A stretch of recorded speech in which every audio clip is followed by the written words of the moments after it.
These are the AI agents that I've got set up within Vista Social. They run in the background, automate my daily tasks, and let me focus on the work that actually needs me. Today, I'm walking you through exactly how you can build one for yourself. Quick context before we dive in. An agent isn't a one-off prompt. You set it up once, tell it what to do and how often, and it runs automatically on that schedule. Checking your inbox, building a report, scanning comments, whatever you need, and it gives it to you without you having to ask twice. To get there, click Ask Vista on your dashboard, or just press X on your keyboard to pop the chat open. From here, click Agents in the sidebar. This is your agents list. Every agent you've built with its name, its schedule, its status, whether it's active or off duty, all in one clean view. To create one, click New Agent. You'll land on a full library of pre-built agents, organized by category, morning briefings, performance reports, inbox monitoring, approval tracking, content ideas, and more. If one of those already covers what you need, just switch it on. But today, let's build one from scratch, tailored to something specific. I'm in need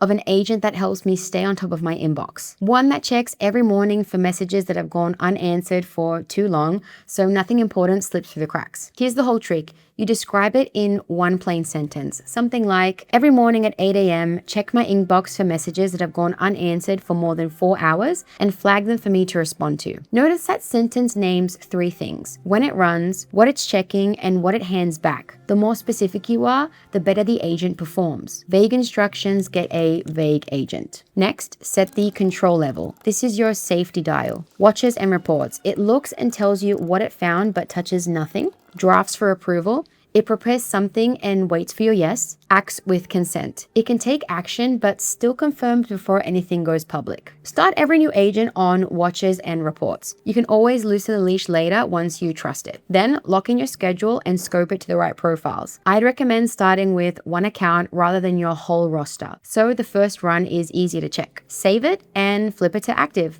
That's it. It's live. Let's check it out. Here you'll see a full view of the instruction set for your agent, and you can make changes to it whenever needed, or just have the builder do it for you within a new chat. You'll know it's run when you see a blue dot next to the conversation in your recent lists. That means it's finished the task and left a response waiting for you. Treat the first result like a tryout, not a handoff. Did it catch the right messages? Did it miss anything? If it's off, you don't need to rebuild it. Just reword and add more detail and direction to your prompt and let it run again. And that's really it. One thoughtful prompt, a schedule, a control level, and you've got an agent doing the repetitive work for you. Start with 2 or 3 that just watch and report, build trust in what they catch, and go from there. If you want to see a full library of pre-built agents or dig deeper into building your own, I've linked our Help Center guide below. Now, go build your first one and get some of your day back.